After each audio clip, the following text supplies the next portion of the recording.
Well, hello everybody. Welcome to the Tutor Wizard for another probability session. This is Introduction to Statistics, lecture number 10 today.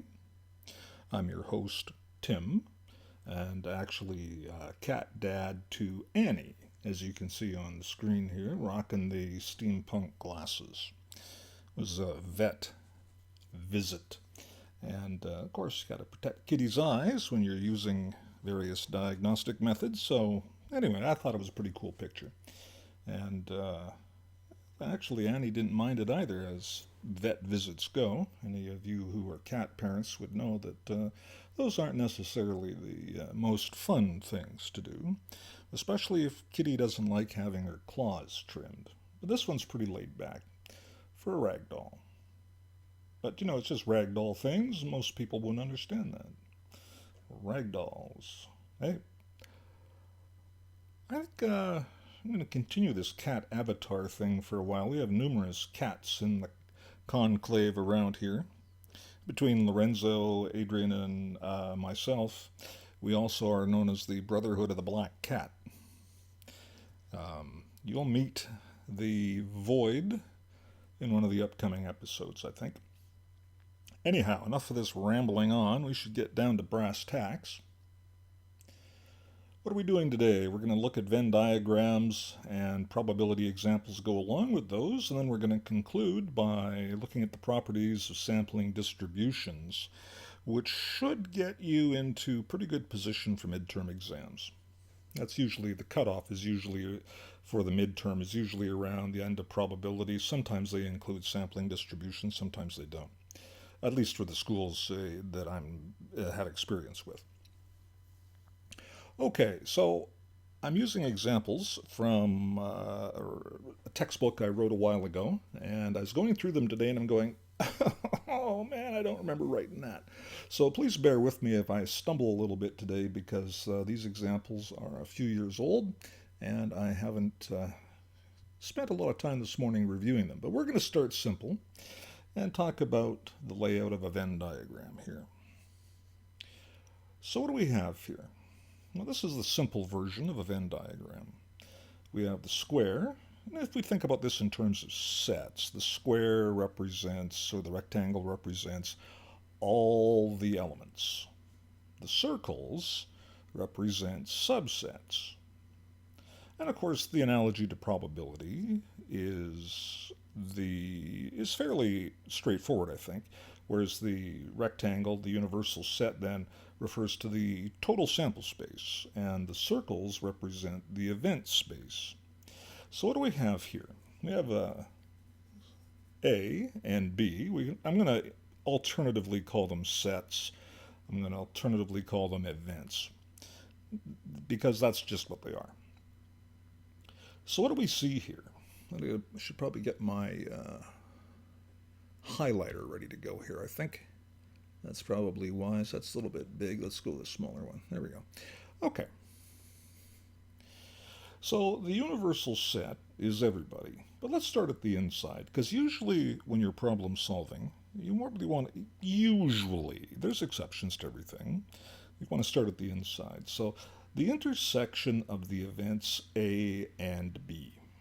Intersection is where they overlap. And that's this thing here.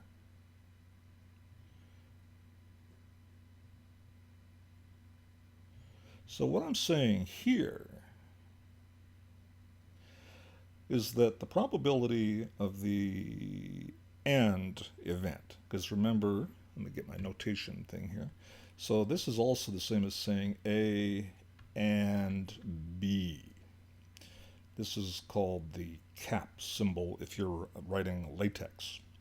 So A and B has a probability of 0.3. The probability of A by itself is only 0.1. Probability of B, event B by itself, is 0.2. The overlap being 0.3, and the complement to all of this, let's look at this one down here.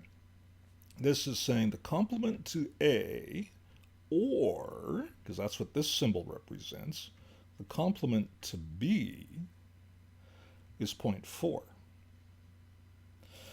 And you may notice that this reads an awful lot like a contingency table. Indeed, we could probably do that. Let's try and set this up as a contingency table. I'm taking my time through this today. Normally I aim for about an hour, hour and 15 minutes, but some of the ideas here are pretty complicated, or can be comparative to what we've already done.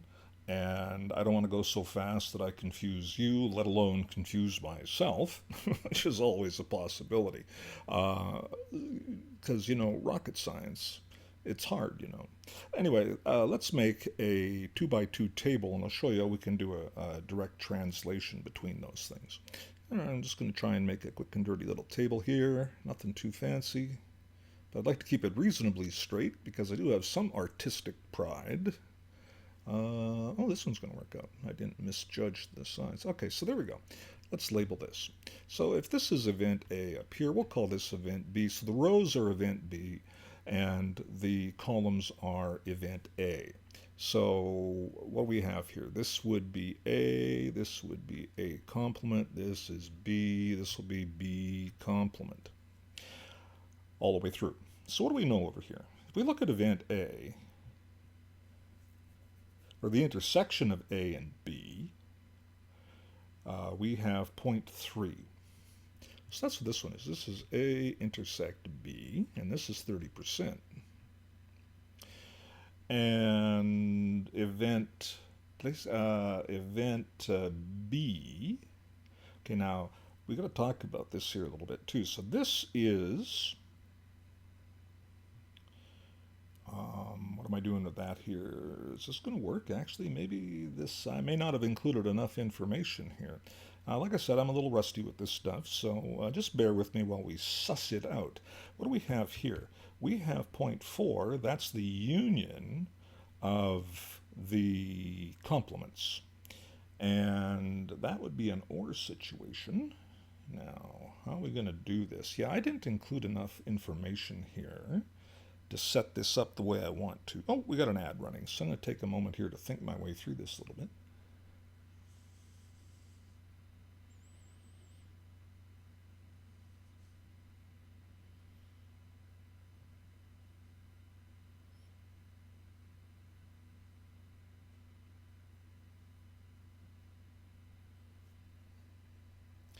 Yeah, it does seem like I have not included enough information to actually do that. So we're not going to make a 2 by 2 table here.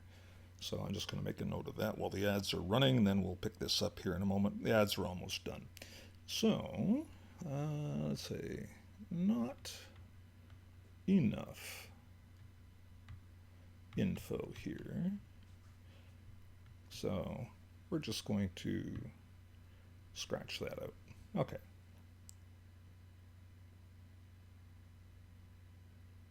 Okay, I see we're back from the ads.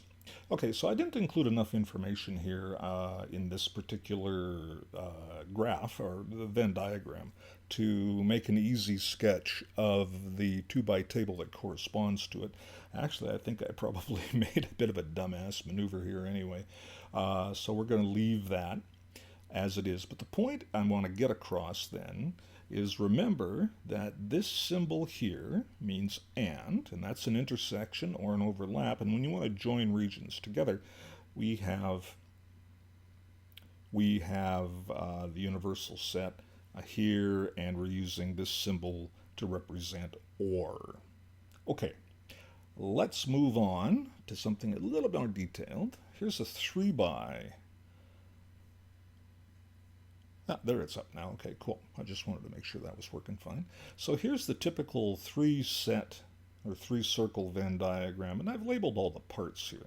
So let's go through here and come to understand the various parts. Let's use green for this first one. Okay, starting in the middle, where all 3 circles or all 3 sets overlap, is the event, the intersection of sets A, B, and C, or probability events A, B, and C. So we're going to color this one red. Okay. Now, moving outwards, I'm going to use green for moving outwards. So now we have the intersection of B and C. We have the intersection of A and B, and we have the intersection of A and C. So that's these guys here.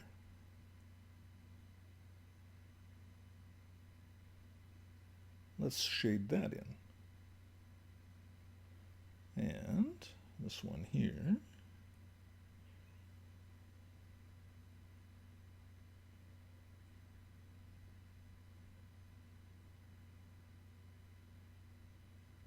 And one more. Okay.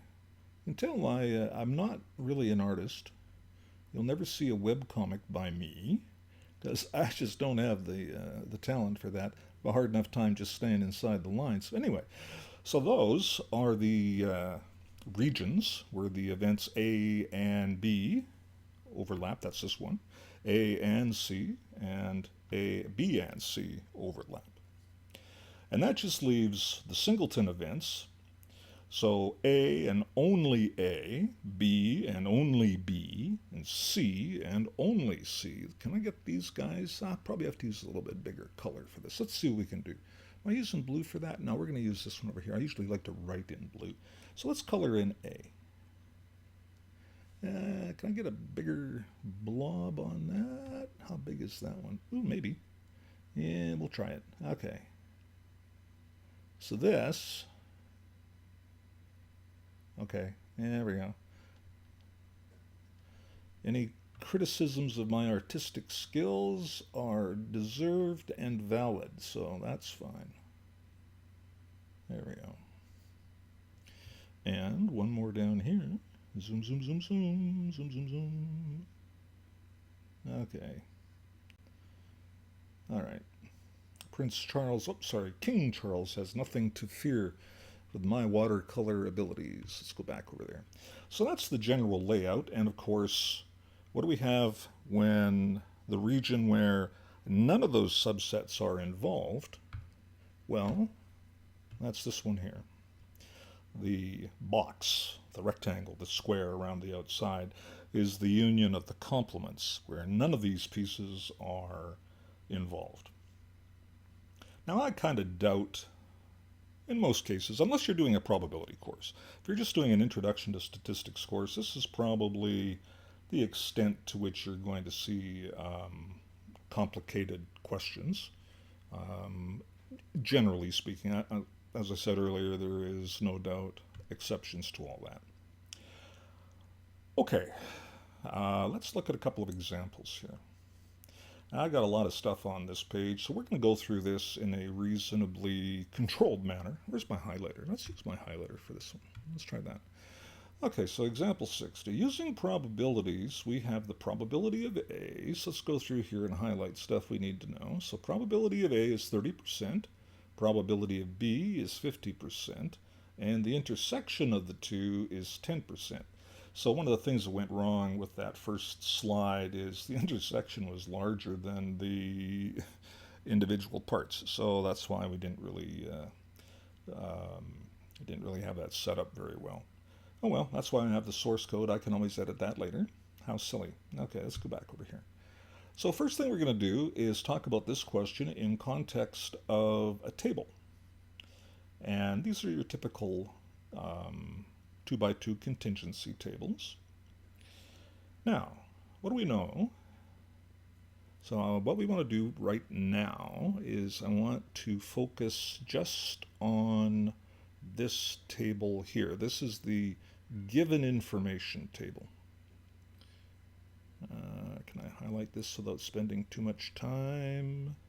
So just the given information is in the green table here. Zoom, zoom, zoom, zoom. Okay, this is probably, yeah, this works out. Okay. So the green table, what the hell happened there? Okay. Software is acting up today. I don't know why. I've had to restart OpenBoard 2 or 3 times since setting this up. May be that I have asked too much of it with all this cut and paste. Anyway, so the green shaded table is used to illustrate what we know. The intersection of A and B is 10%.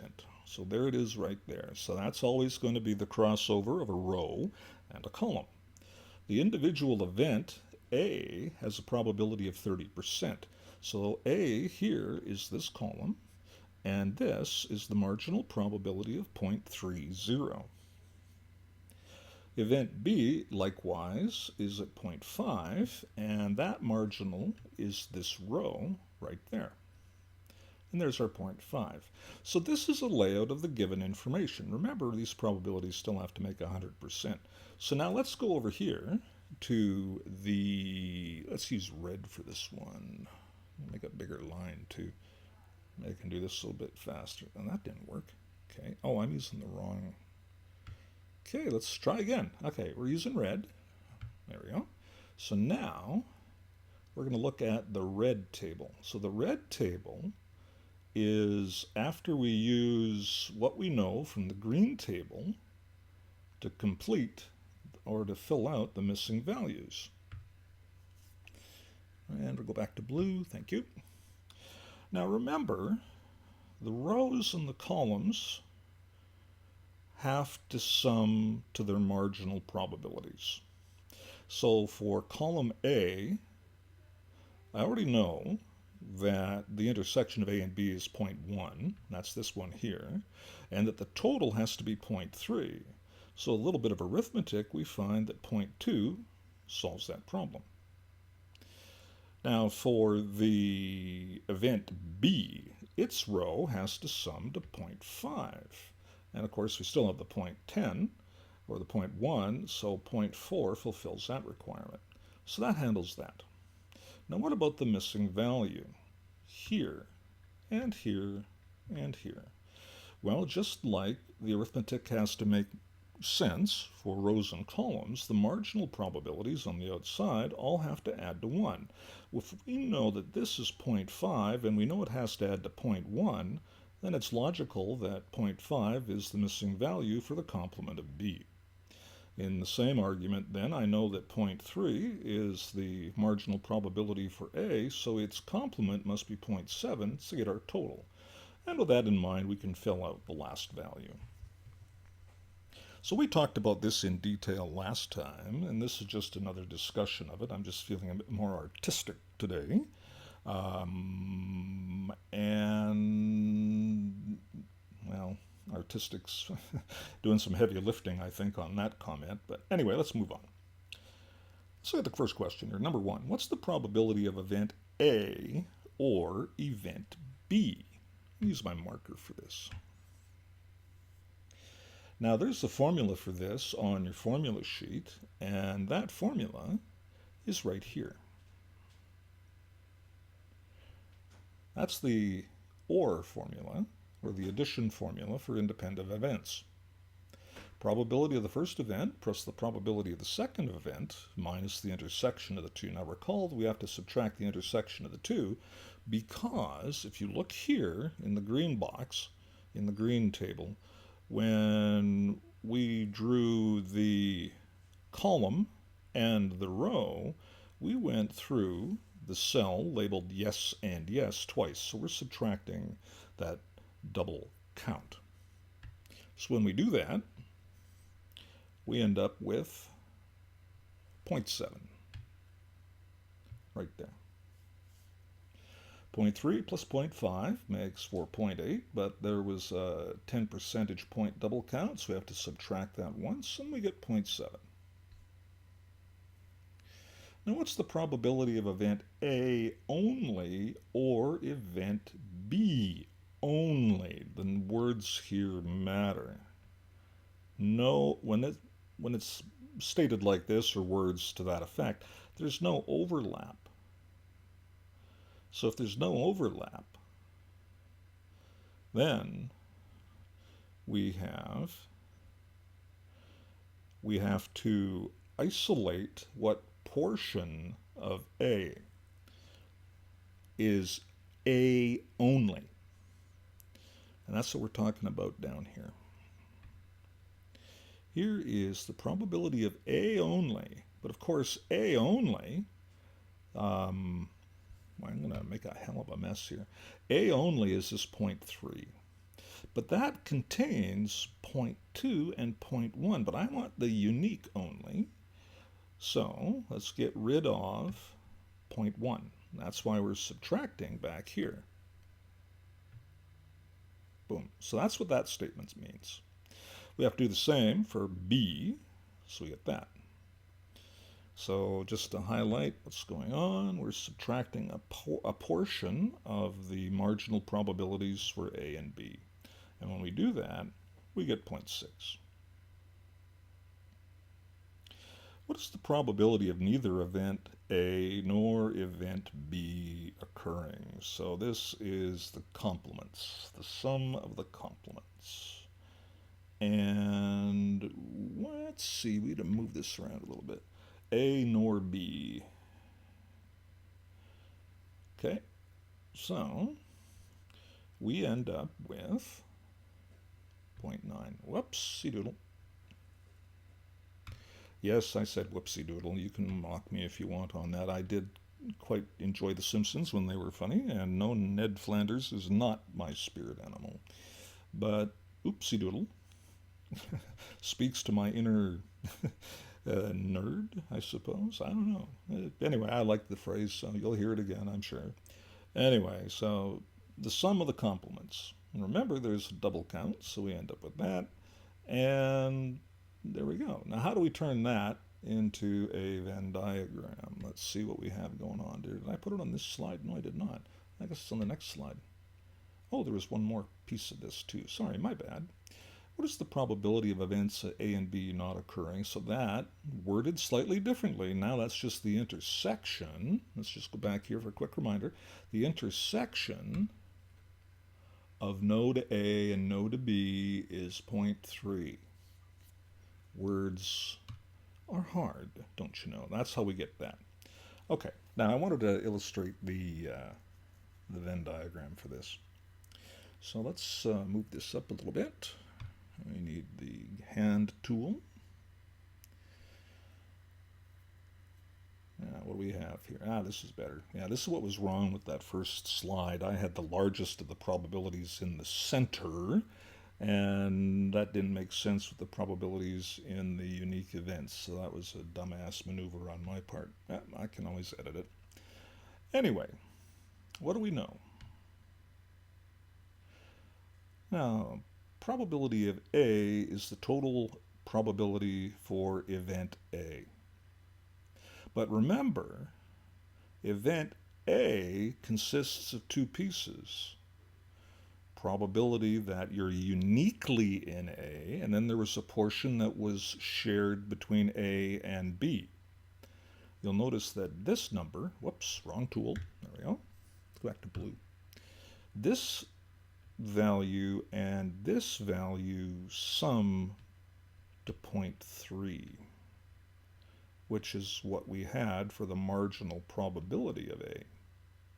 Marginal probability of B occurring was 0.5, and it again consisted of two parts. The 10%, which was the overlap, and then the 0.4, the 40%, that was B only.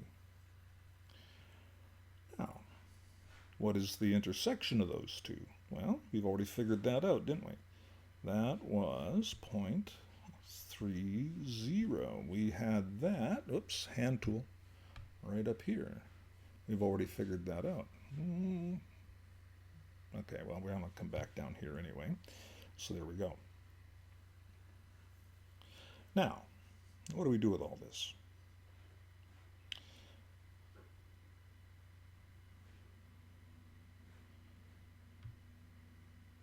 Probability for event. I think we're done with this example. Yes, we are. Okay.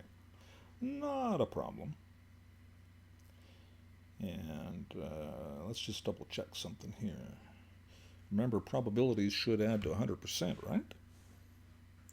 So here I have 0.2. Let's write that over here. And here I have 0.4. And here I have 0.1, the intersection.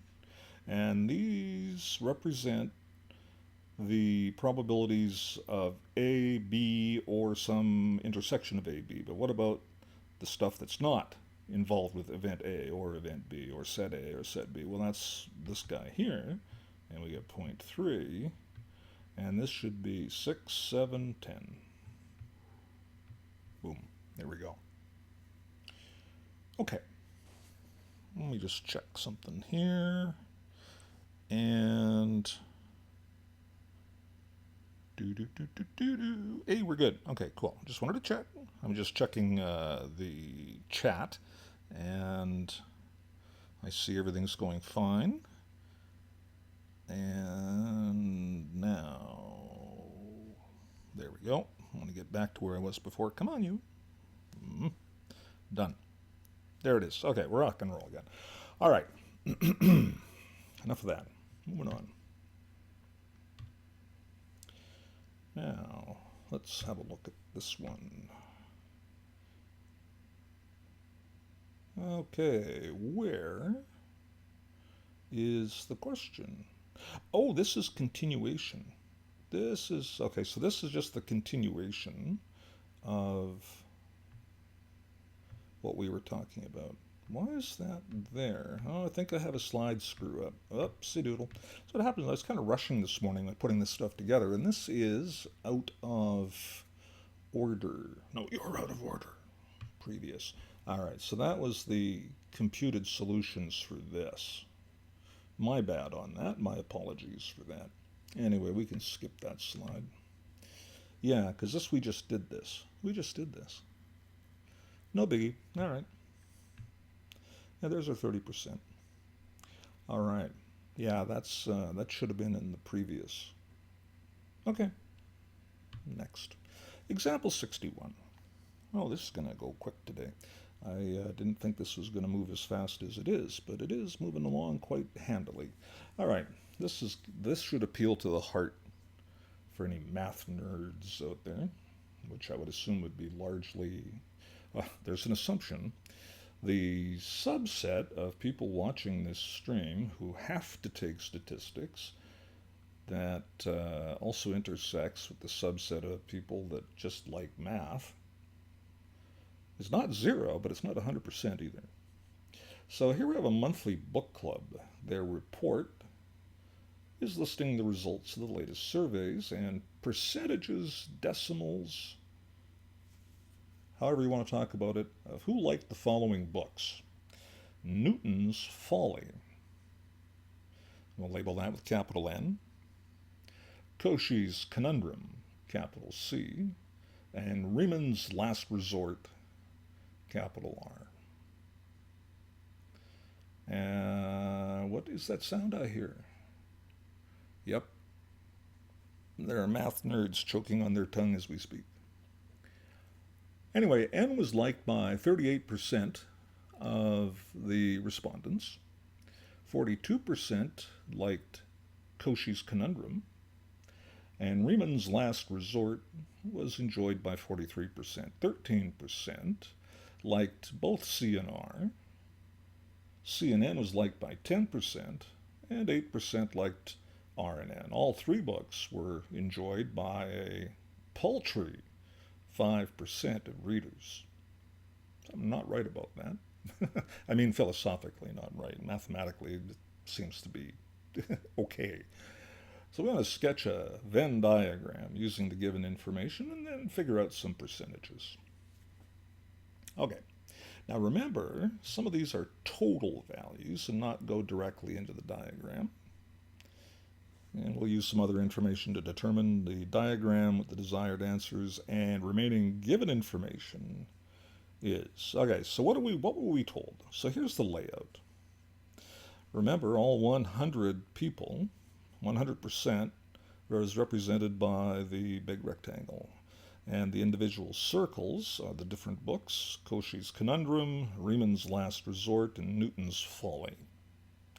And you're saying, well, what did Newton do wrong? Well, he sat under an apple tree late in the season. He got hit in the head with an apple.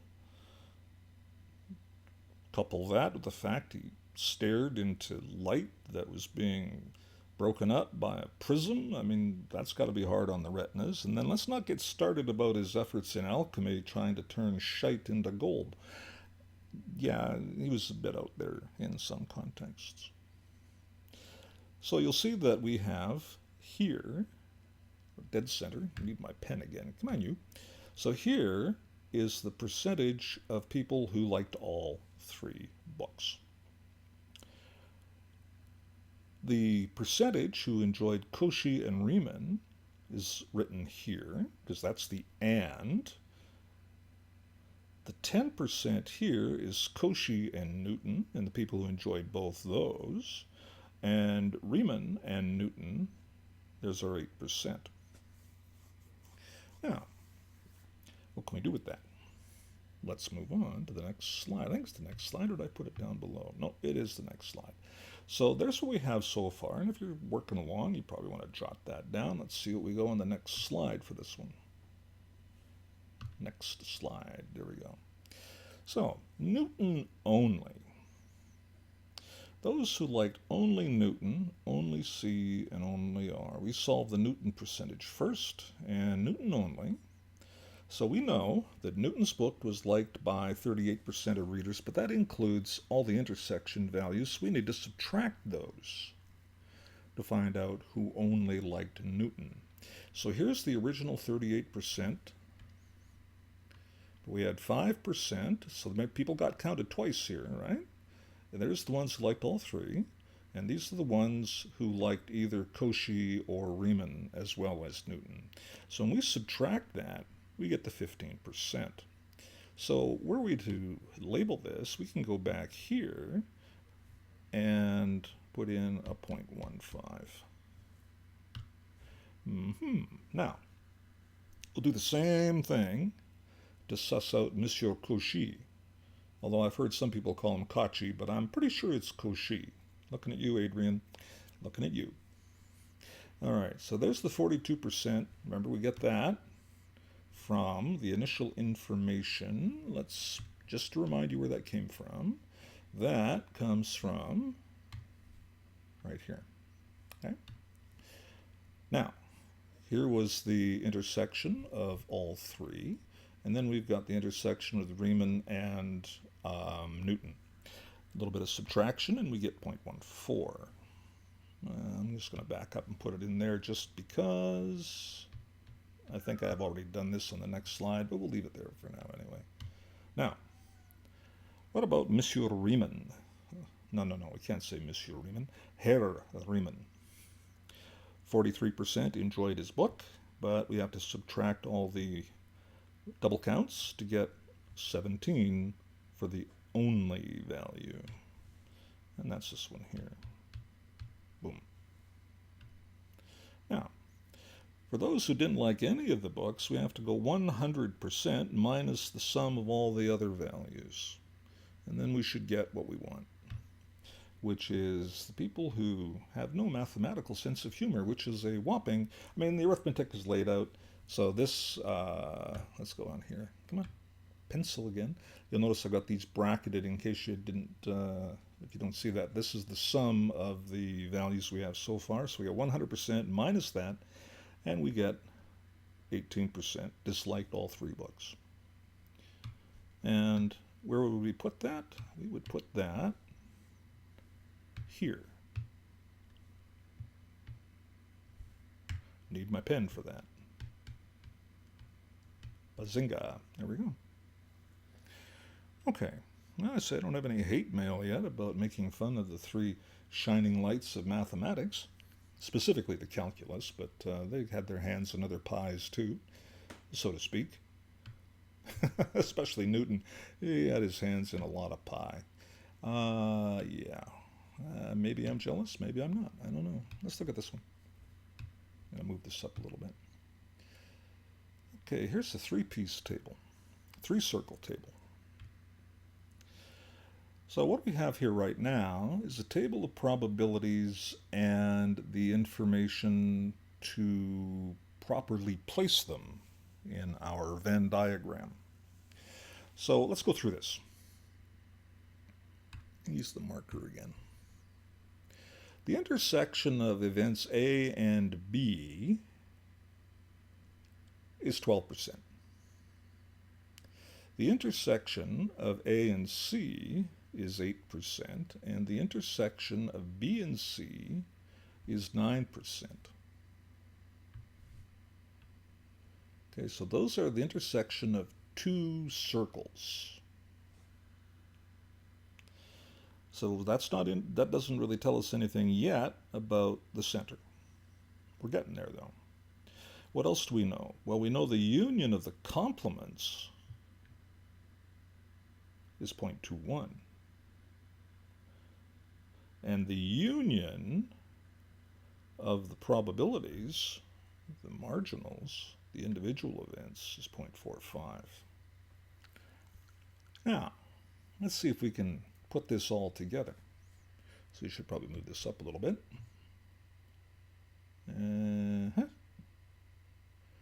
Okay. The intersection of event A and B, 0.12. Well, that's this one here. Let's go back to this size. So the intersection of A and B is this one here. There's our 12%.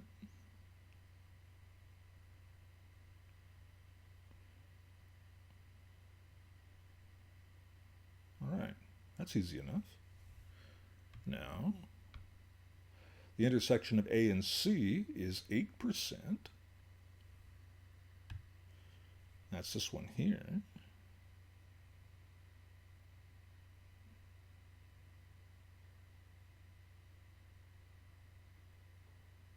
And the intersection of B and C is 9%. That's this one here.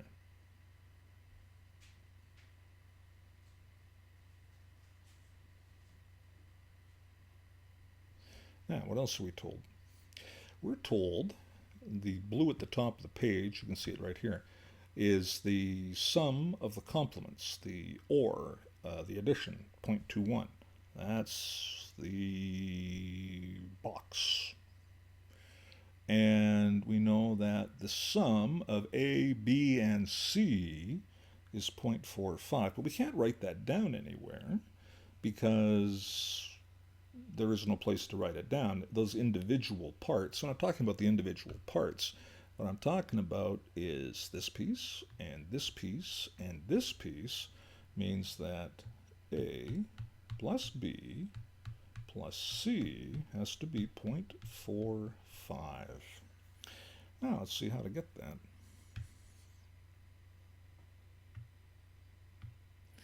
Now, remember, everything has to add up, right? 100%. So that's what I've done here in this first equation is I've literally listed all the constituent parts. Remember, you got the three marginals, the three event A, B, and C that has to be unique. That's this, whoops, come on you, this piece, and this piece. And then we have the three intersections of two parts, that's those. Then we have to have the universe, and then we have to have the center. And all of that has to make 100%. Now what do we know? Well, we know some of this stuff. We know that A, B, and C has to make 0.45. There it is there. Here are the three values for the overlap of two circles. That just leaves the complement sum, 0.21, and the thing we want, which is the center, and now that has to equal 1. So you'll notice now that we can solve for the center value.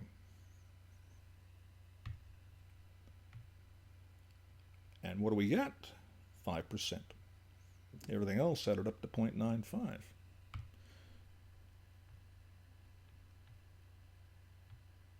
There we go. So if you're stuck, and oftentimes, nothing wrong with being stuck, I get stuck all the time. Sometimes I even get the splinter out. I know, bad joke, but you know, I'm doing some yard work with fencing and pressure-treated wood, and the thing about pressure-treated wood is it makes for nasty splinters. Don't like that. Anyway, that's why we have knives. Dig out the wound, dig out the splinter. Anyway, so that's that. That's what we want. We wanted to know that part. Now, what else we got going on here? Well, there's that. I think that's all we're going to do on this example anyway. And we're in business. Now, we don't know A and B. Do I have enough information here? I think we'll leave this example to stand as we're cruising along here. The clock's moving along user-friendly here. I'm being distracted by Annie, the poster child cat today. She's over in her cat tree, currently twitching and snoring, which makes me wonder what she's dreaming about. Oh, there goes a twitch. It's kind of funny watching cats twitch. It all seems like it sort of starts on one part and makes its way all the way through the cat. No, can you actually hear that? That's pretty loud. Yeah, that or Kitty's got nose boogers, one or the other. What do we got? What do we got? What do we got? Yeah, we're going to leave that. Okay, let's move on to the next slide.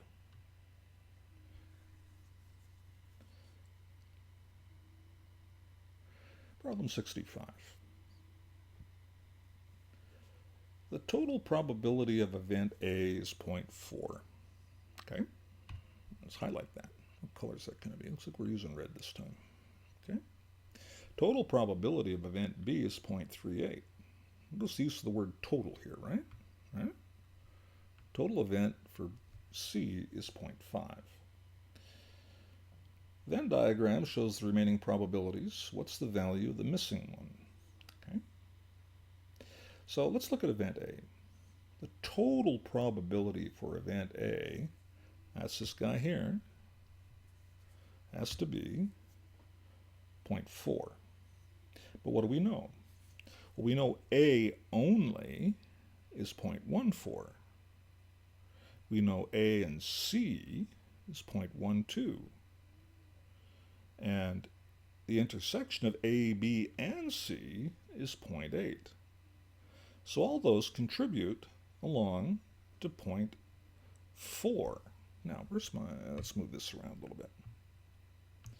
Now,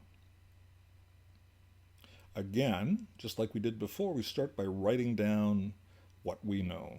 So 0.4 is the sum of those regions. Now, what do we have for values? We have these values. The thing that we don't have, get back to that, is this value here. But we can solve for it, and when we do, we get 6%. And move that around, 6%. Let's write that in there.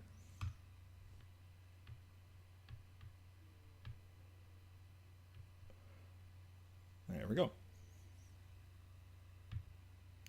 Now, what else we got going on here? Is that all we had to do with this question? I think that's all. Intersection of A and B. Okay. Now, let's check this in context of event B, whose total probability is supposed to be 0.38. Now let's go back up here. I'll use a different color this time. So for B only, it's the total probability was 0.38. Well, what do we have here? Here's 0.2 minus 0.2. We got this one minus 0.06. We got this one minus 0.08. And this one minus 0.04. Let's hope that there's nothing left over. Otherwise, I'm going to get going smack my damn head. So 8 minus, well, let's add this up. Let's not make this hard. So here's 20, 26, 38. Oh, look at that. 38 minus 38 equals 0. So I'm reasonably happy with that outcome. We could check that against the 0.26 as well. Here's 0.26 minus, now, this is C. We got everybody here for C, 26. Oh, that doesn't matter anyway. That's over there. Okay, let's go down here. There we go. Verify the sum is exactly 1. And my remark here at the bottom, we could have done this one as well. We could have set this up with probably could have done a contingency table as well, because we have event A and B, and yeah, it would be a bit more complicated because we'd have to figure out a bunch of other numbers, but we could have probably done it with a contingency table, but I suspect it would have been a lot more work than it was really worth the effort to put into that. 12 and 12 is 24. Why is that one 26? Did I do a typo on that? I think I did a typo on that one. Event C is supposed to be 0.5. Oh, wait a minute. It's supposed to be 0.5. 26, 30, 38. Yeah, that's it, 0.5. That worked out. So yeah, that's all good. And that's about all I had planned for that slide. So let's take a look at the next thing to discuss. Okay. So there's the layout of the discussion for Venn diagrams. If you're taking a probability course, you'll get much more exposure to this. But if you're just doing an Introduction to Statistics course, which is the whole point of these lectures, that's probably the extent to which you're going to have to worry about questions for Venn diagrams. Now, because I want this lecture to be a reasonable coverage of material up to your midterm, let's talk about the properties of sampling distributions. And you're probably saying to yourself, what the hell is a sampling distribution? So this is where we're getting ready for applying a lot of this stuff, a lot of this material, these mathematical ideas to inferential statistics. But that's coming up. We'll save that for the next lecture. So in context of quality control, let's say it was your job to make sure that the ball bearings coming off a production line weren't too big and weren't too small, because if you make the bearing too big and you put it in its raceway, it's going to have too much friction, it's going to get hot, the bearing's going to seize up, the thing's going to freeze, so the machine will freeze. So you don't want that. And if the bearings are too small, then they're going to rattle around. That means vibration, and that means destruction. So it's important to make sure that parts that play a very important role in some other larger process are properly spec'd. And you can take an item off a production line and measure it one at a time, and it'll give you a reasonable idea of what the machinery is doing, the production machinery, but it's not the best way. The better way is to take multiple items off the production line at random times, say 10 at a time or something like that, 15. Measure them all, but what you do is you record the average of those measurements. That's the only data point you record. You don't keep all 15 measurements or all 10 measurements, you just keep the average. If you do this repeatedly over time, you end up with a collection of average values, a collection of mean values. And if you analyze that, it turns out to be very accurate. So this is what we're really talking about when we talk about sampling distribution, or maybe a better way to put this would be the properties that describe the distribution of a collection of samples. And particularly, we're interested in sample mean values. And then on the next slide, the next discussion, we'll have a sampling of proportions. We're going to do both, but for now we're going to do mean values. And this stuff is pretty straightforward. It's not overly complex. Let's move this around a little bit. Okay, let's take a look at this first piece of information here. Mu, with the subscript y bar, is what I just told you about. That's the mean value of a collection of sample means. And it turns out that this will be centered at, theoretically, it's equal to the population mean. That's what you need to take away from here. So let's type that in. I was going to maybe try to, Um, yeah, you know what? I'm going to do the handwriting thing. My typing skills lately have been terrible. And do you really want to see me sitting here collectively backspacing everything? Probably not. So let's just write it in. So this is going to be the sample mean equals the population mean.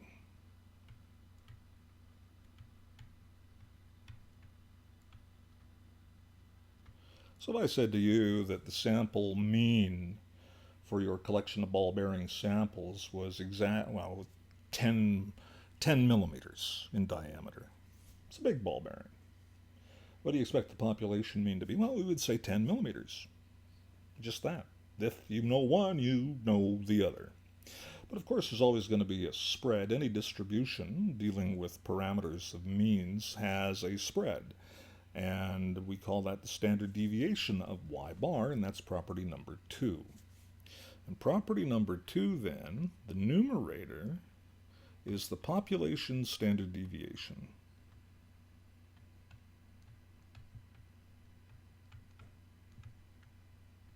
And we're going to divide that by the square root of the sample size.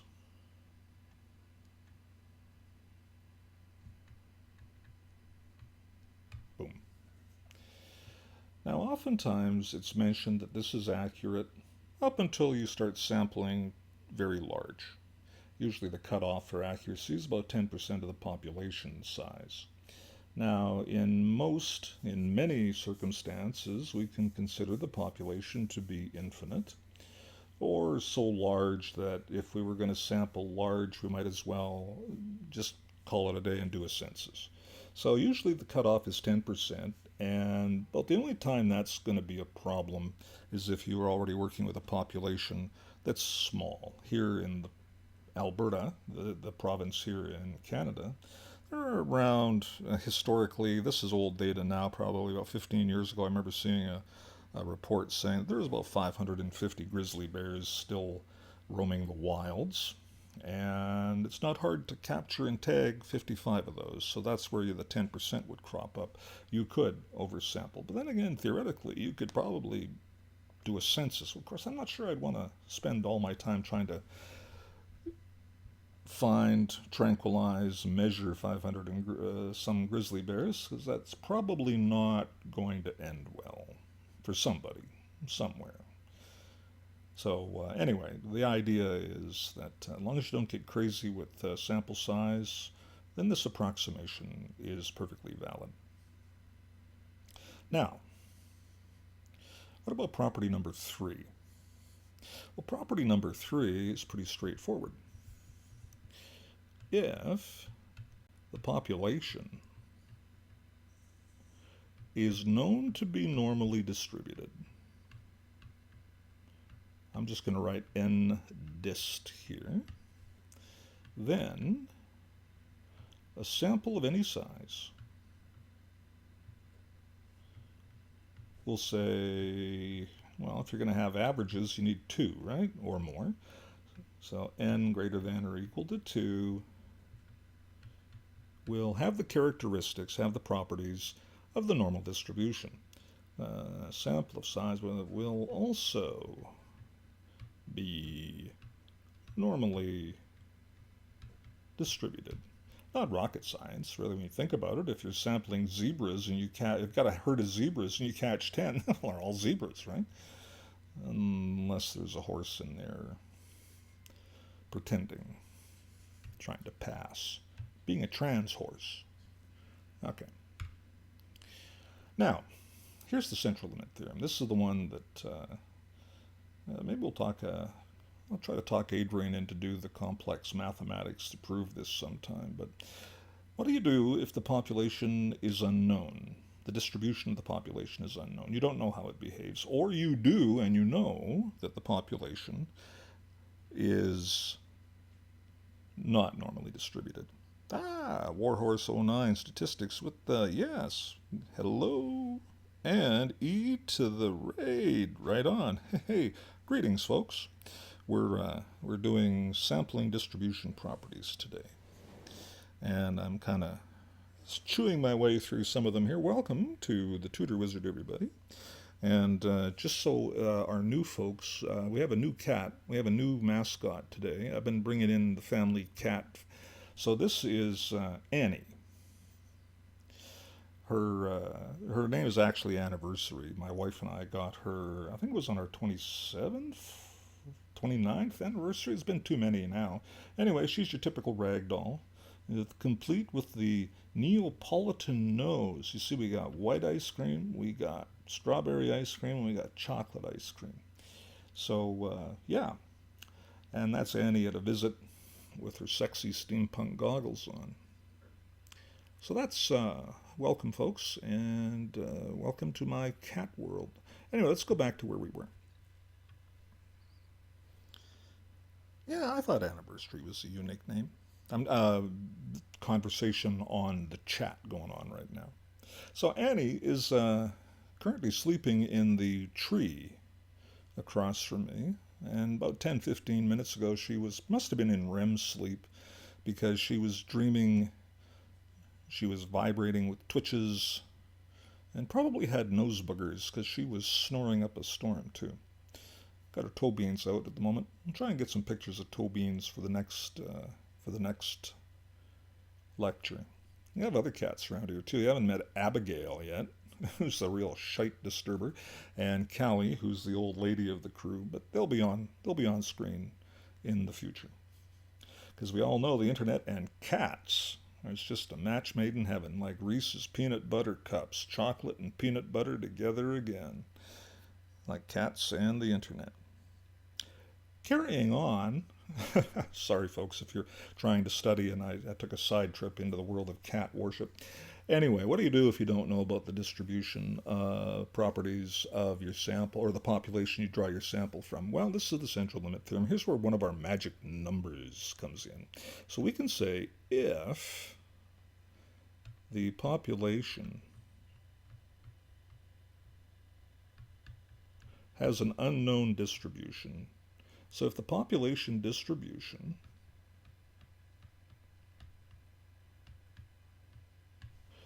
is unknown, in other words, you can't assume, or you know it to be not normally distributed, is not NDIST. So NDIST is normal distribution shorthand, but you have a sufficiently large sample, and that's 30 or more. So if n is 30 or more, then by the central limit theorem, we can say the sample is approximately normally distributed.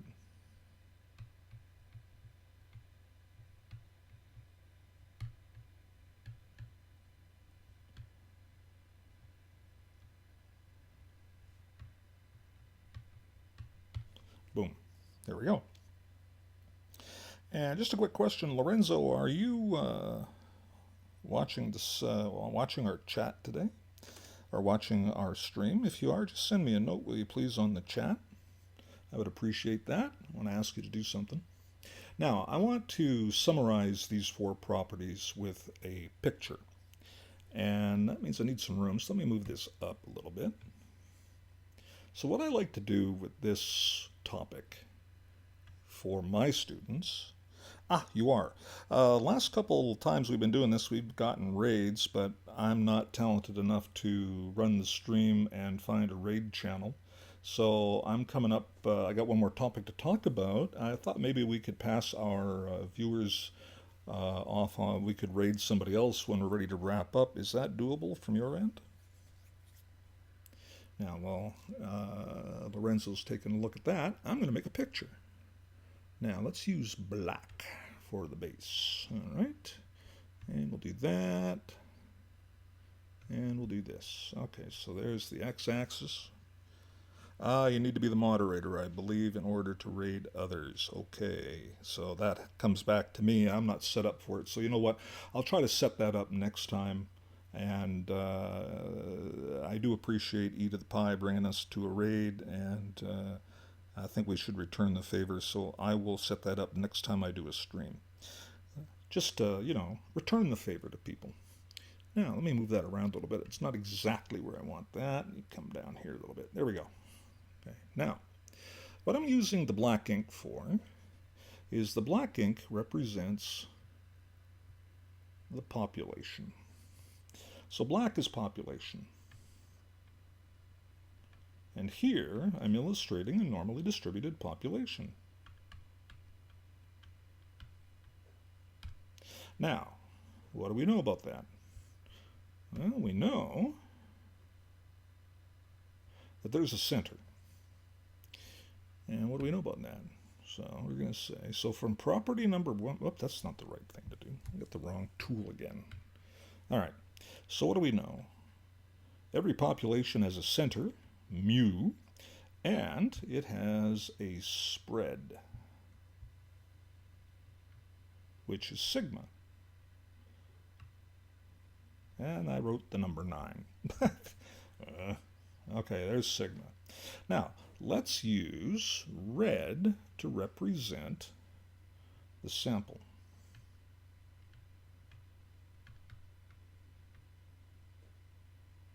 Well, the sample, according to property number 1, the sample has the same center.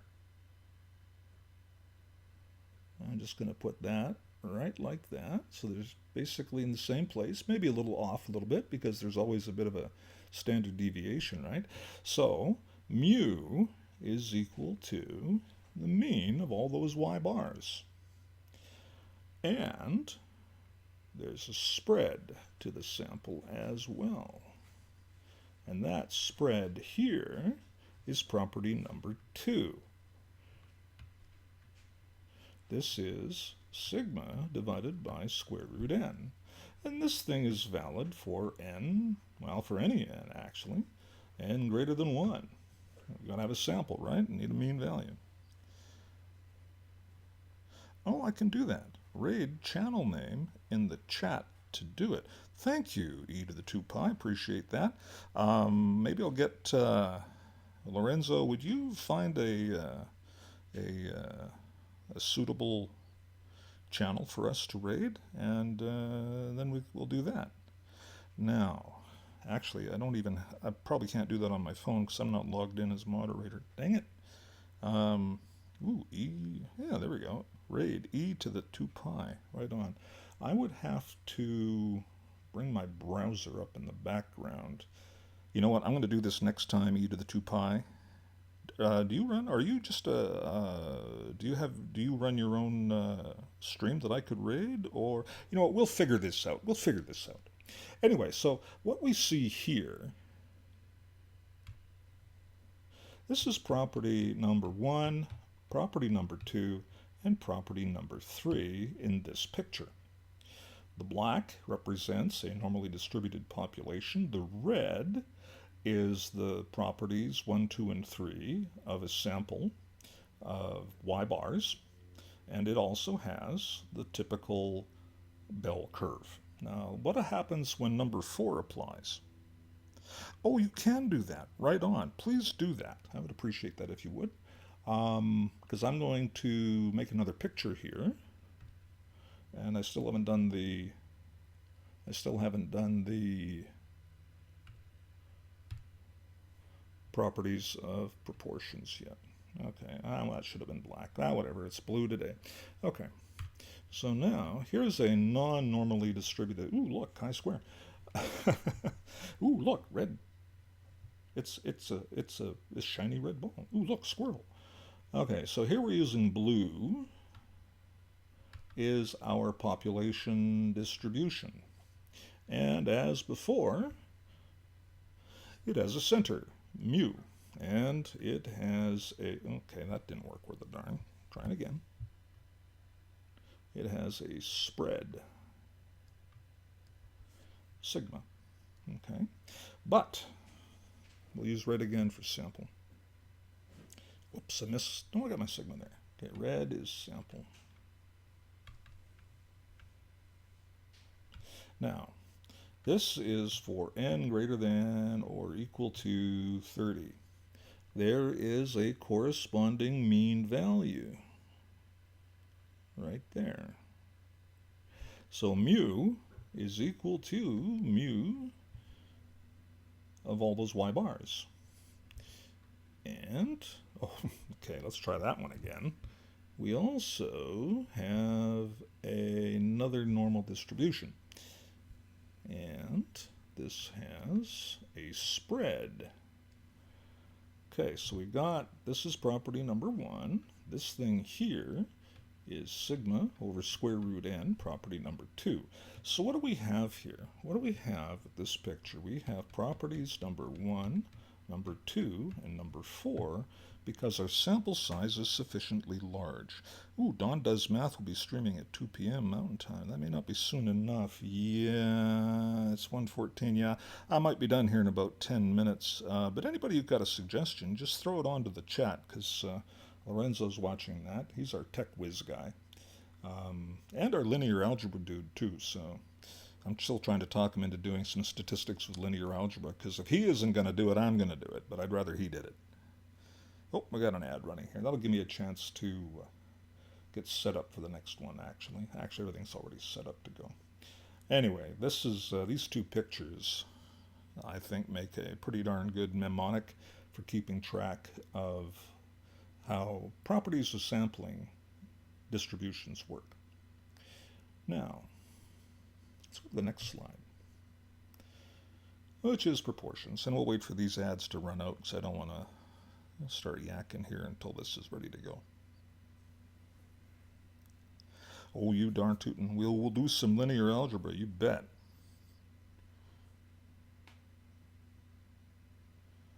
Is that Adrian? Adrian, you're joining us on the chat, man. I want you to do the computation of p-values from a Z table using calculus, because that's your forte. That would be pretty cool. Okay, see, we're back. Okay, so there's 3. Oh, what happened to that? Okay, I'm missing my mean one. Let me show you how this works, by the way. OpenBoard's a very nice piece of software. Let's go over here to Applications. I'm showing up some of my secrets here. Let's see if we can make this work. I had had problems making the entry for property number 1 earlier, and I deleted it and forgot to put it back. So now this is how you get LaTeX into OpenBoard. Oh, it looks like it's going to cause trouble. Oh, there we go. All right. Let's backspace that out. Now, if you know LaTeX, this is easy. So we need mu, but now we need proportions hat p. And that's got to be equal to p, population proportion. So now that we have typed that in LaTeX, I can drag that over here. So this is LaTeX to SVG. And that's kind of cool. Now you're saying, well, that doesn't look right. Let's make it bigger. Oh, sizing. Why is this sizing's messed up? I was going to restart this. This is what I was having trouble with when I took this down, was the resizing. I'll do it this way. There we go. So this is a, yeah, that's not too bad. We'll use that. There we go. Still a little distorted. Let's move it out a little bit. There we go. I don't know why that corner angle doesn't want to work, but no, there it does now. Okay, cool. There we are. So that's how I get my LaTeX into OpenBoard. So this is analogous to the first property for mean values. What we have here, whoops, go away. Oh, that one. So instead of collecting mean values with proportions, we're collecting proportions. So let's say you're trying to do a study on public opinion. You might send out half a dozen people to do various man-on-the-street interviews. I was feeding my baby reborn. Okay, hi, Poison Mouse. Greets to you too. Now, when they come back, they're going to have, each one's going to have a collection of people who said yes to the questions and said no to the questions. So you're going to have a collection of p hats. And again, this will be centered at the Ooh, I'm back on black ink. Okay, so sample proportion will be centered at the population proportion.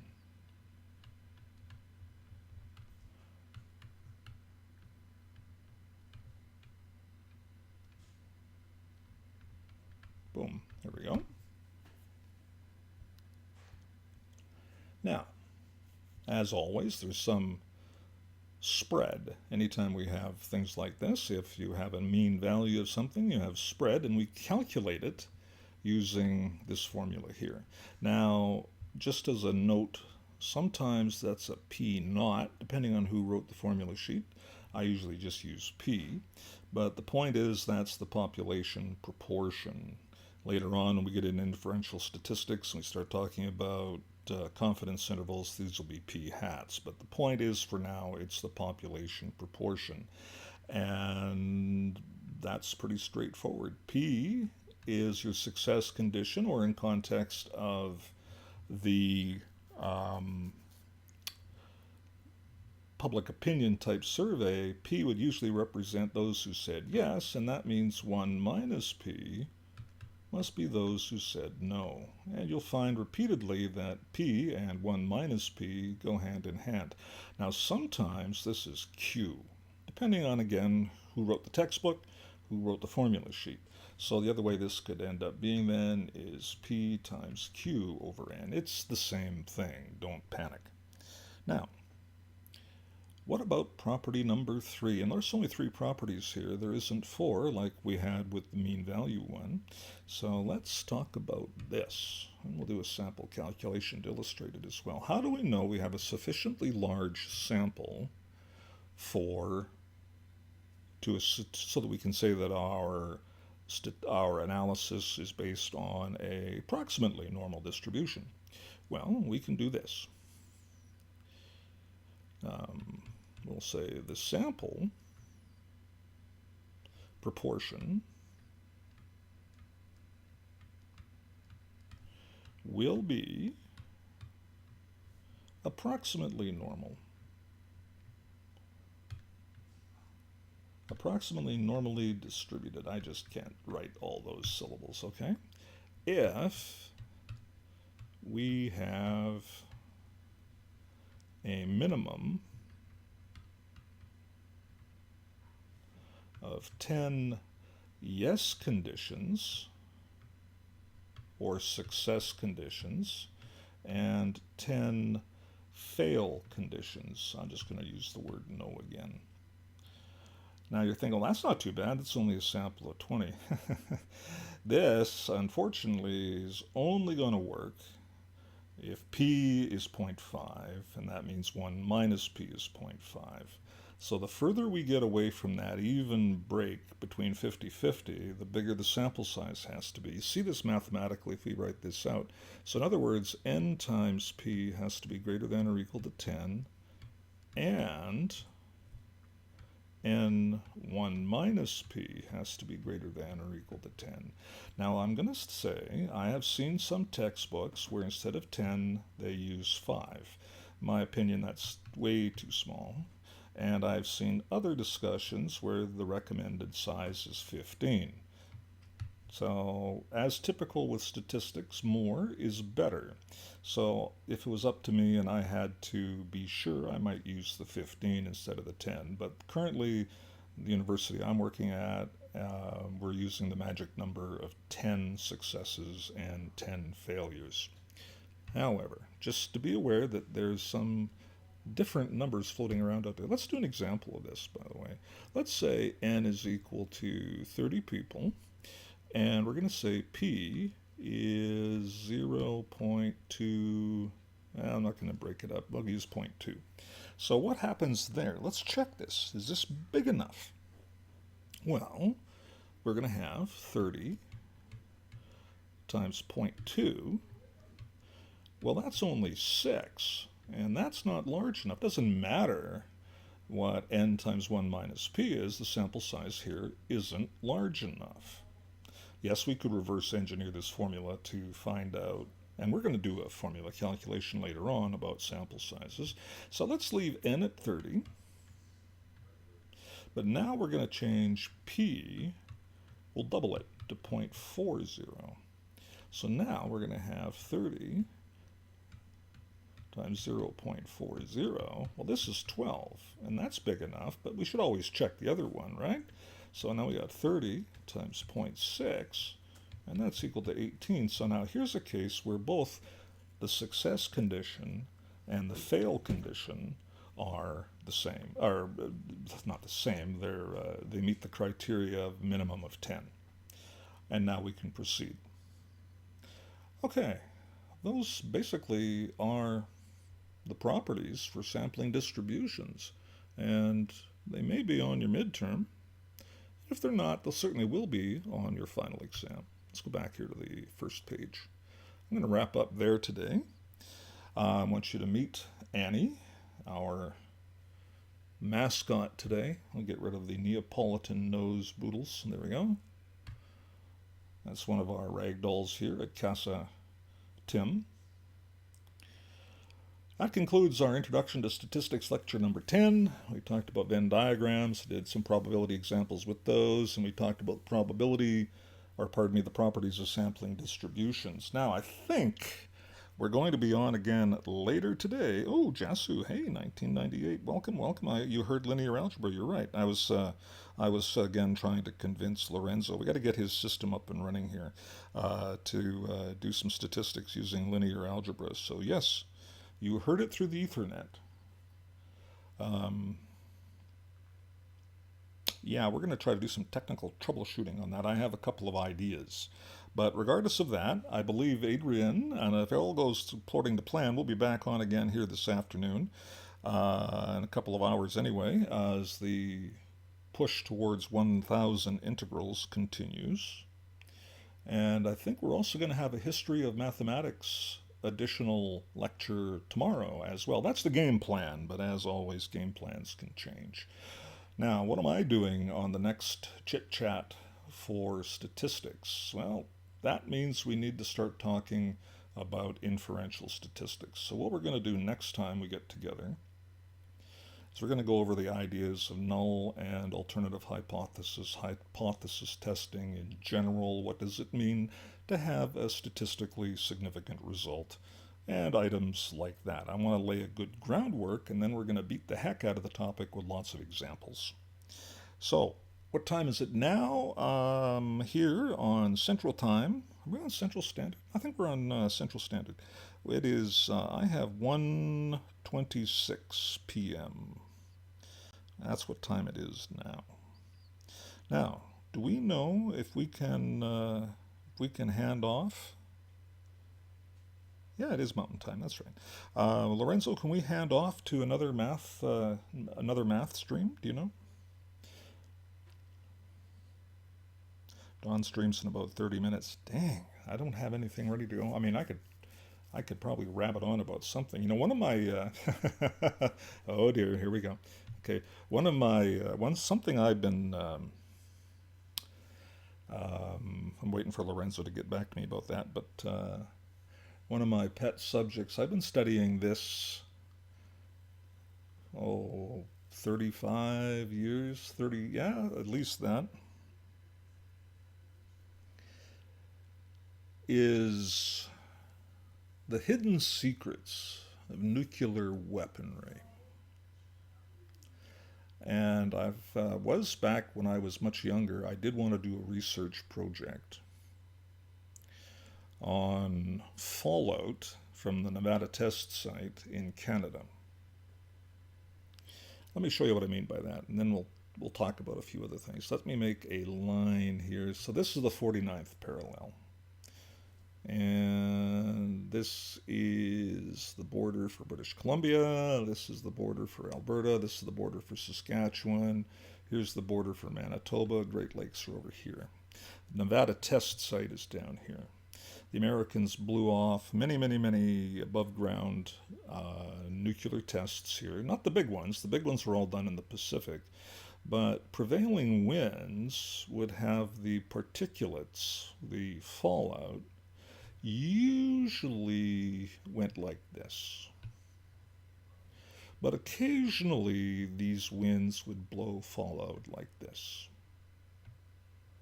Now, if you go online and do a search for fallout patterns, almost every map cuts off right about here. So, and this is because this information is tracked by the American Air Force, the American Department of Energy, the Atomic Energy Commission. So they didn't track it through Canada, but the maps cut off around 50 degrees north. This is the 49th parallel, by the way, in case you're wondering. So we know darn well that we got dusted from nuclear fallout.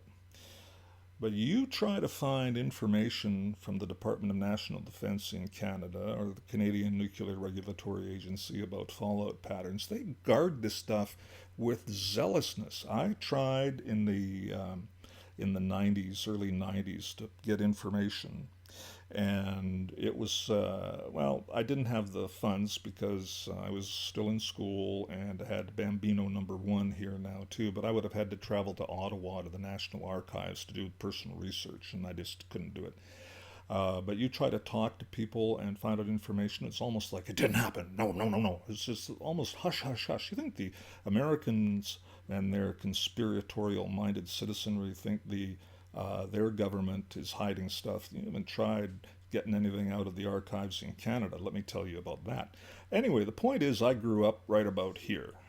And I know darn well there's plenty of cesium-137 and strontium-90 in the soil in all this region in Canada. Has to be. Just, these clouds didn't stop at 50 degrees north latitude. So I do have some documents from Canadian research, and if you do a search for the University of Regina, which is located about here, in the late 80s, early 90s, as I recall, in the effort to track soil erosion, as starting around 1979, 1980, this part of the world had a lot of drought. So we got a lot of wind erosion of soil. So it was of an interest to the provincial governments and departments of agriculture to track erosion. And how they did it was to randomly sample blow dirt deposits, randomly chosen locations throughout southern Saskatchewan. I actually have a map of that, sampling sites from information I did manage to get. And what they would do is measure the concentration of cesium-137's gamma particles from these, or gamma rays, pardon me, gamma's not a particle, it's just a high energy photon. Anyway, the point is they would track concentrations of blow dirt. So wherever the soil has been greatly eroded, there would be less cesium-137. Where the blow dirt accumulated, there would be much more cesium-137. One of those invisible walls like in games? Kinda, yeah. Anyway, that was kind of neat. It would be really interesting to still do that. The half-life of cesium-137 sufficiently long. The stuff is still in the ground. It's still there. It's not going anywhere. Not anytime soon, anyway. So anyway, that was a project from the early 90s that I would have liked to have completed, but yeah, well, it takes money to do that and didn't have it at the time. So any grad students out there looking for a research project, there you go. Well, maybe. Now, that's one aspect of the atomic age. These are all consequences of the Cold War, by the way, and nothing we can really do about that. Now, historically, they're very interesting. Before I keep shooting my fool mouth off here a little bit, Lorenzo, do we have anybody we can raid, or am I going to try and talk my way to 2 o'clock and then and raid Don Does Math? Any thoughts on that? I'm going to pop a new slide up here. Oh, don't want to do that one. Back up. Let's go to this one. There we go. You got too many of your own to do, yeah. Well, that's the life of a grad student nowadays. It's called indentured servitude. In exchange for your free labor, we'll give you a piece of paper that says you're smart. Did I get that right? Maybe. I don't know, for a 30-minute cat video? I don't know, can I do 30 minutes? The cats aren't around here. They've woken up and buggered off. All I really wanted to talk nukes, you know. I don't have anything prepared for nukes. There's some really interesting new ideas that have come up in that have been inferred from open literature about how the modern state of the art mini nukes work. I'm not talking about suitcase nukes. I'm just talking about nukes. Um, like the B-61 Mod 13 has recently been inaugurated as a bunker buster nuclear weapon by the American Air Force. There's some really interesting physics involved with that officially is secret, but smart people with access to open documentation have come up with some fairly plausible mechanics on how to get a big boom from a very small piece of fissionable material. I really should probably properly prepare for that, though. Do I have any other cat pictures around here? No, not on this laptop, I don't. You know what? I'm afraid I'm not going to be able to do it. Sorry, Jasu, but you know what? Just for you, I will collect cat pictures because between Casa Tim, Casa Adrian, and Casa Lorenzo, there has to be 9, 10 cats. So, yeah, we can have a montage of kitty cats. I'm avoiding the P word, by the way. I don't want to get demonetized. Um, yeah, okay. Well, I got nothing else. I really do want to talk about that, the nuclear physics, the physics of radiation modulation, X-ray modulation, but I want to properly prepare for that. So, can we go over sampling distributions again? Sure, we can do that. How about I do a couple of examples of that? Hey, let's do that. Okay, tell you what, let me type something up here. Yeah, I find that many students are confused by this. Well, you're not wrong. So here's applications. Let me see if I can type something up here. Yeah, no, open board's being a dick. Okay, I'm going to have to write it by hand. Pardon me. No, I don't smoke. That was just a case of whoomp. So the properties of sampling distributions, well, let's do some examples. I'll have to write them up by hand. The text isn't working properly. So let's say, I'm using red ink. Okay, so from a population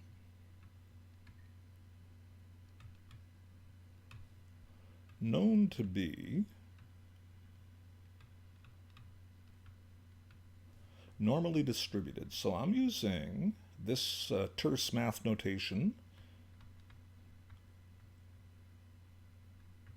So if you see capital N, then brackets 10, comma 4, N stands for normal distribution. This is the mean of the population. This is the spread, the standard deviation of the population. Okay, so from a population known to be normally distributed with a center at 10 and a spread of 4,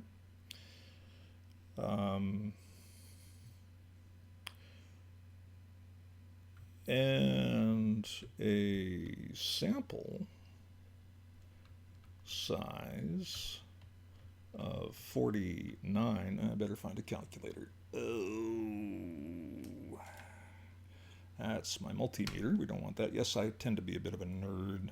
I was checking electricals the other day, and I got my multimeter sitting here, and it's hiding my calculator. There we go. And stuff just hit the floor. Yay me. Okay, and a sample size of 49. First thing is, what do you expect y bar to equal? And question number 2 will be, what is the standard deviation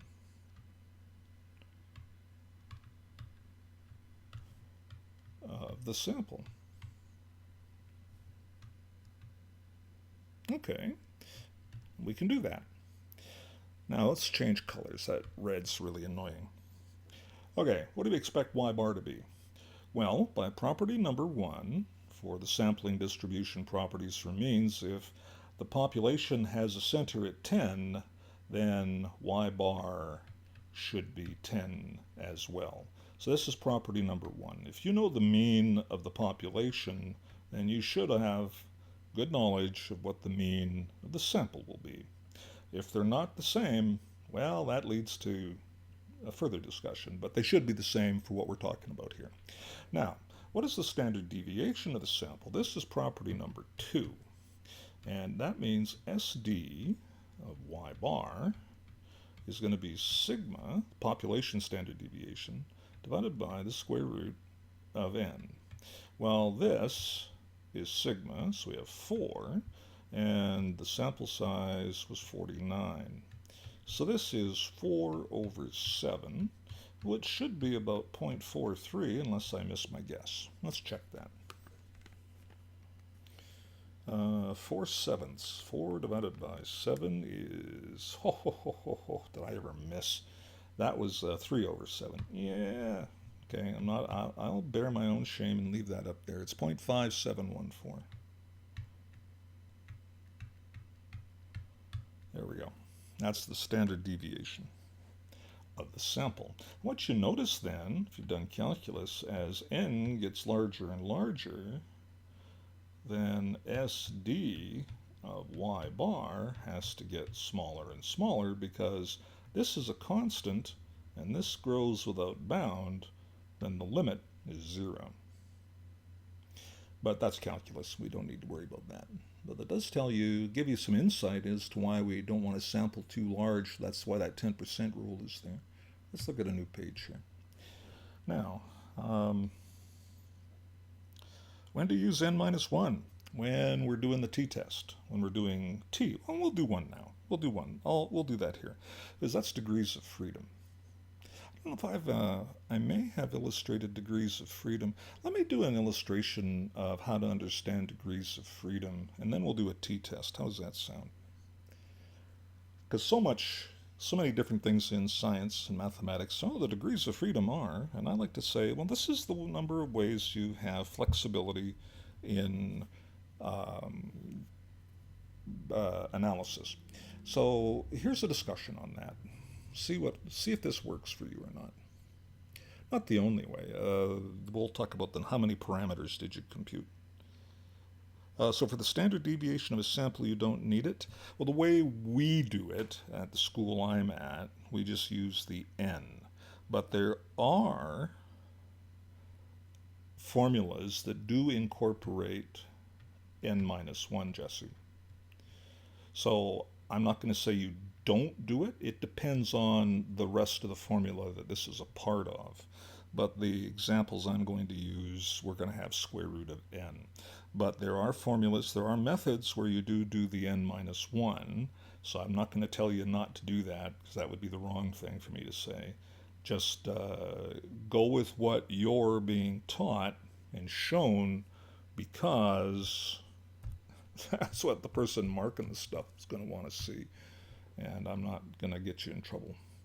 But for my students that I'm talking to here at the University of Alberta or at MacEwan, we're going to be using the square root of n, which is not to say that the other way is wrong. Now, let's talk about degrees of freedom. Let's say the sum of, I need to move my screen a little bit here.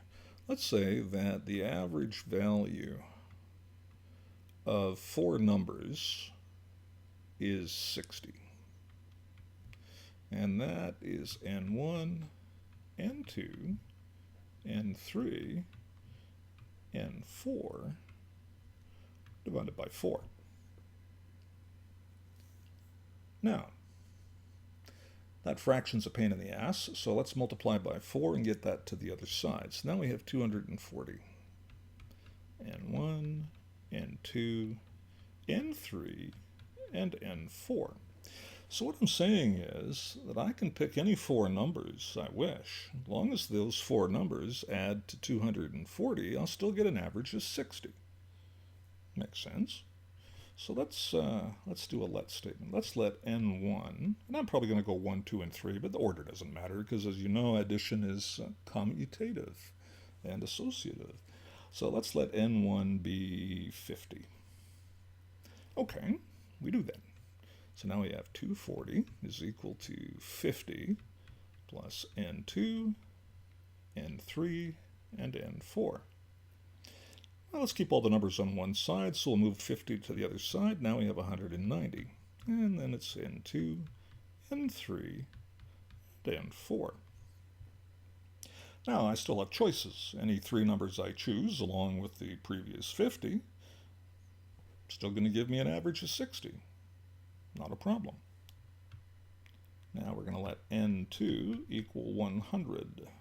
Okay, so I got 190 is equal to 100 plus n3 and n4. And again, keeping numbers on one side, we're down to 90 on the left side. And I've got n3 and n4. And now we'll do another let statement. This is going to be, that's supposed to be let, not let, whatever. So now, we got an add running, okay? Let n3 equal 80. Whoops. I'll fix this up before the ad, while the ad's still running.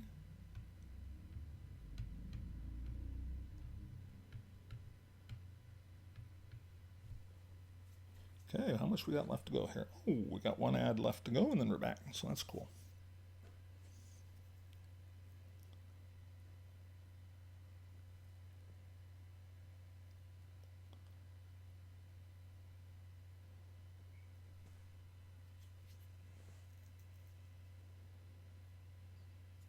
And we're back. Okay, so I let n3 equal 80, and I popped it in place of n3. We get 90 is equal to 80 plus n4. So if we move the number across, we end up with 10 is equal to n4. But look what happened now.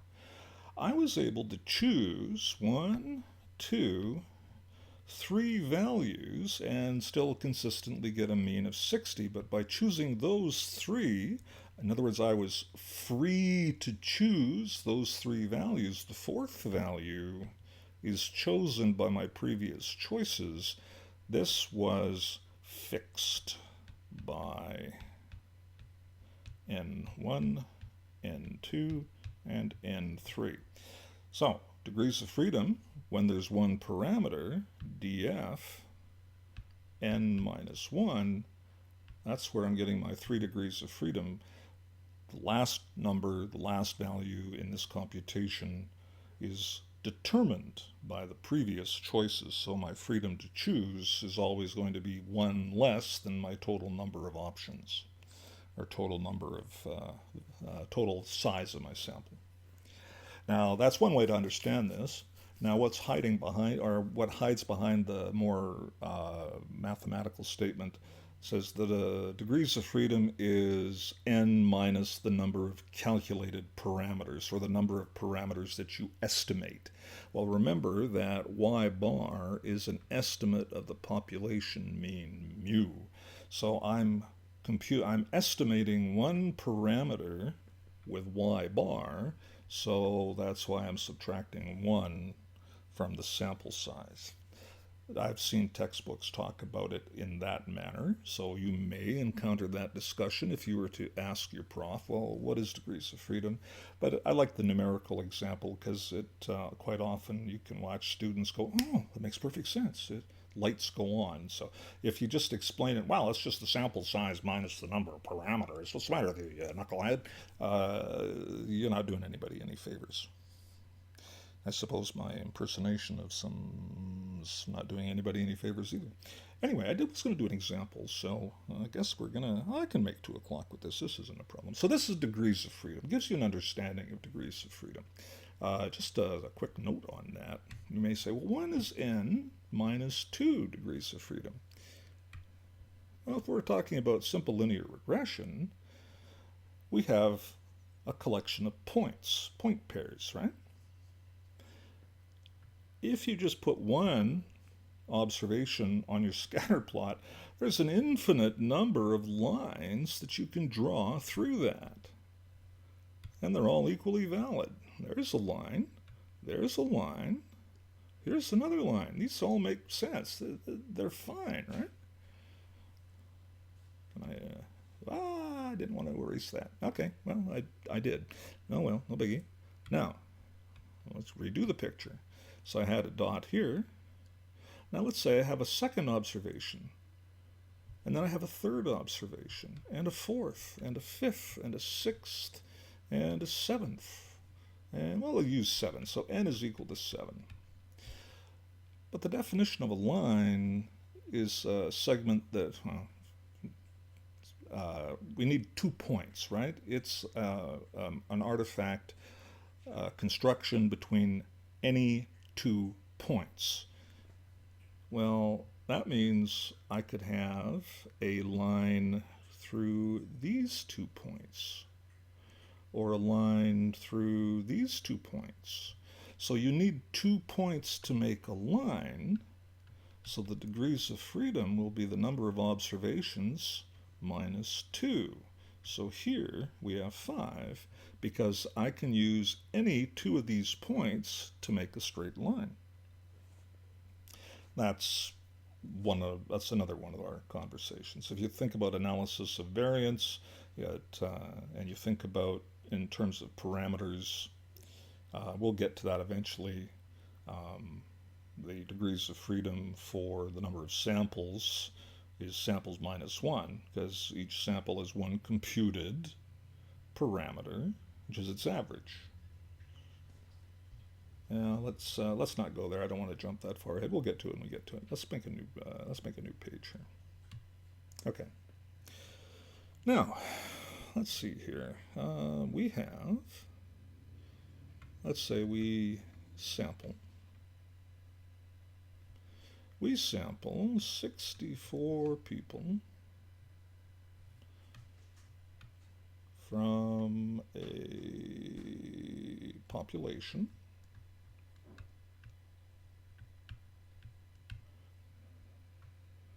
and 30, no, not 30, let's use a different number. Yoink. Let's say 24 said yes to some question we asked.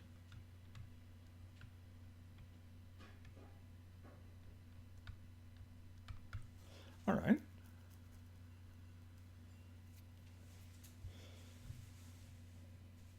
Is this sample result too small to represent a majority?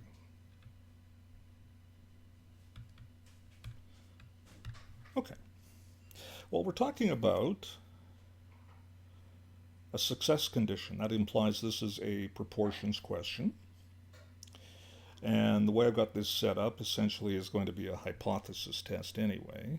But the things that are missing also tell us what it's not. I don't see an average value here, and there's nothing stating that it's a standard deviation computation anyplace. So this means we're not going to do a computation involving mean values. So in this course, it's either going to be mean values or proportions. So we end up with p hat.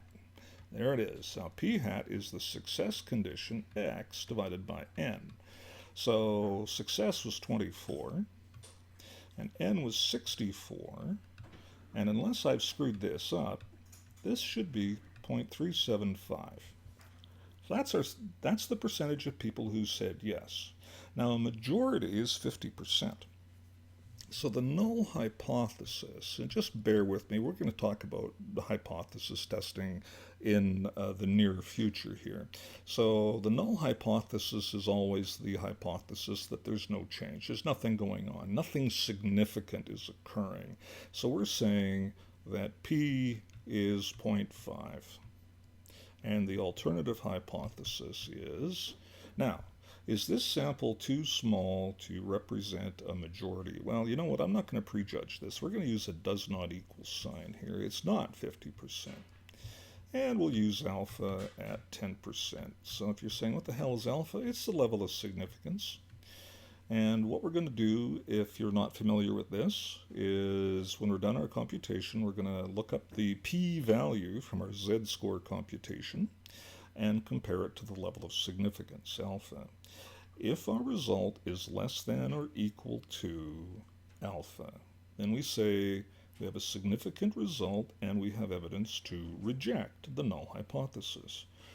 Any other result is a failure to reject the null hypothesis. I'm not really worried too much about making sure you understand the business of hypothesis testing in this example. I just want to show you how to use the properties of the sampling distribution to get a number. That's the idea here. So the formula for this question is a z-based formula, and it's going to be p hat, which is what we measured, minus what we were expecting to see, p, which is 0.5. Now here's that. So this was so what we're doing here, we're comparing property 1 here. We have a measurement and an expectation. That essentially is property 1. Now, property 2 is the standard deviation, and that's the square root of this construction. There it is. So let's put our numbers in here. So here we have 0.375 minus 0.50. Now, we're using p under the square root, not p hat. So this will be 0.5, and this will be 0.5. And we're dividing by 64.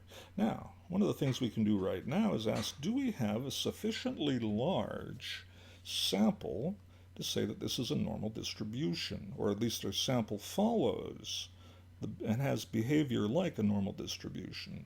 And that means we need a minimum of 10 success conditions and 10 fail conditions. Well, with p being 0.5, we know that half of 64 is 32, and n times 1 minus p is also 32, so we have met the condition, or the 10-10 rule. It's what condition 3 is sometimes referred to as. Let's get this computation out of the way. Move this up a little bit. Now, this is negative 0.125. This is 0.25 divided by 64. Now, what's 64 times 4? Well, that should be 256.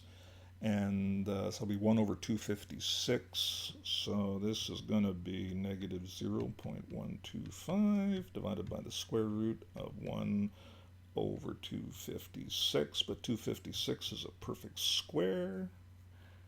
Now, why did I do that? Oh, no, that's right. That's right. Sorry, I was doing mental math and then I forgot. What am I doing? Circuit breaker's tripped. So this is 1 over 16. Now, that's a fraction, so this is really 1 over 8 times 16 over 1. This should be negative 2. Now, done entirely in me noggin, right? So if that's entirely in me noggin, let's check and see if we got it right on Mr. Calculator. Sorry. I've been talking for too long and I'm getting silly. Divided by square root symbol. Why is that hard to find today? 0.25 divided by 64, and I get negative 2. There we go. You don't need a calculator for this stuff. Okay, so we have z is equal to negative 2. So that means our measured proportion of 3/8, or 37.5%, is 2 standard deviations below a majority 0.5. Now, this should work out to a p-value. See if I get this right now. P-value here should be 0.228. 228. But this is a two-tail test.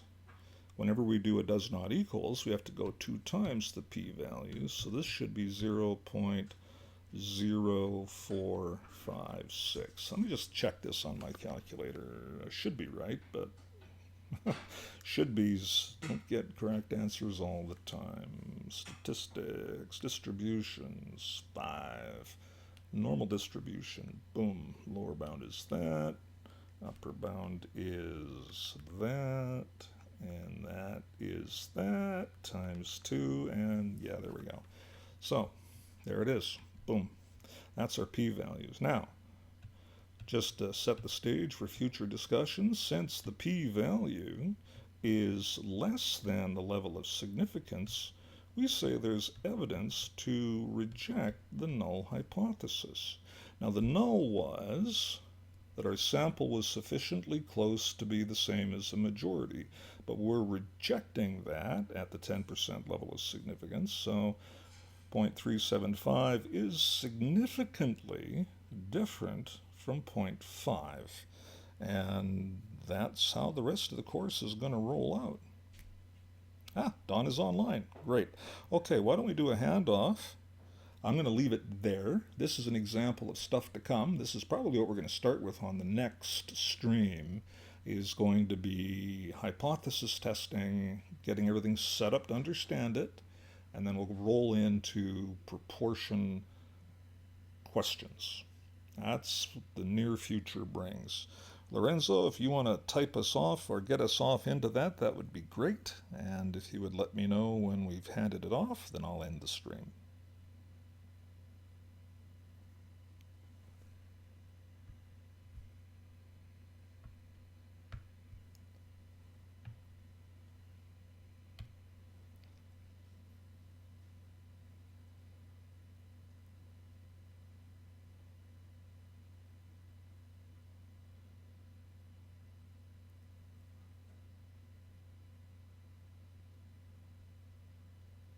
We're done. There we go. Rock and roll.